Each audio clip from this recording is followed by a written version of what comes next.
ಕಲ್ಪಾಸ್ channel ಅಂತ ಅವರು ರೆಸಿಪೀಸ್ಗಳನ್ನ ಮಾಡ್ತಾರೆ. ತುಂಬ ಚೆನ್ನಾಗಿ ರೆಸಿಪಿಗಳನ್ನೆಲ್ಲ ಕೂಡ ಅವ್ರು ಮಾಡಿ ತೋರಿಸ್ತಾರೆ. ಒಂದು ಹೊಸ ಒಂದು ರೆಸಿಪೀಸ್ ಕೂಡ ಎಲ್ಲ ಮಾಡ್ತಾರೆ. ನಾವು ಯಾರೇ ಆಗಿರಲಿ ಯೂಟ್ಯೂಬರ್ಸು ಒಬ್ರಿಗೊಬ್ರು ಸಪೋರ್ಟ್ ಮಾಡ್ಕೋಬೇಕು ಅಂತಂತಂದ್ರೆ ಒಬ್ಬರು ಚಾನಲ್ ಒಬ್ರು ನೋಡ್ತಾ ಇರಬೇಕು, ಒಬ್ರಿಗೊಬ್ರು ಸಪೋರ್ಟ್ ಮಾಡ್ತಾ ಇರಬೇಕು. ಅವರು ಕಲ್ಪನಾ ಅವರು ಕೂಡ ನನಗೆ ಹೇಳಿದ್ರು, ಅರುಣ್ ಅಂತ ಇದ್ದಾರೆ ನೋಡಿ, ಏನಾದರೂ ನಿಮಗೆ ಹೆಲ್ಪ್ ಬೇಕಿದ್ರೆ ಅವ್ರಿಗೆ ಫೋನ್ ನಂಬರ್ ಕೊಡ್ತೀನಿ, ಅವ್ರಿಗೆ ಫೋನ್ ಮಾಡಿಬಿಟ್ಟು ನೀವು ಅವ್ರ ಫೋನ್ ನಂಬರ್ನ ತಗೊಂಡು ಅವ್ರ ಮುಖಾಂತರ ಹೆಲ್ಪ್ ತಗೋಬಹುದು ಅಂತ ಕೂಡ ಅವರು ಕೂಡ ಹೇಳಿದ್ರು.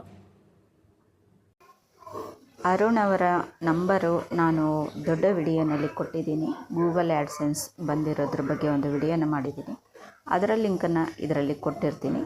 ತಾವು ಹೋಗ್ಬಿಟ್ಟು ಆ ವಿಡಿಯೋನ ನೋಡ್ಬೋದು. ಹಾಗೆ ಏನೇನೆಲ್ಲ ನಾವು ತಿದ್ದುಪಡಿಗಳನ್ನು ಮಾಡ್ಕೋಬೇಕು ನಮ್ಮ ಒಂದು ಡಾಕ್ಯುಮೆಂಟ್ಸ್ನಲ್ಲಿ ಅಂತ ಹೇಳಿದ್ದೀನಿ, ನೋಡಿ ಫ್ರೆಂಡ್ಸ್.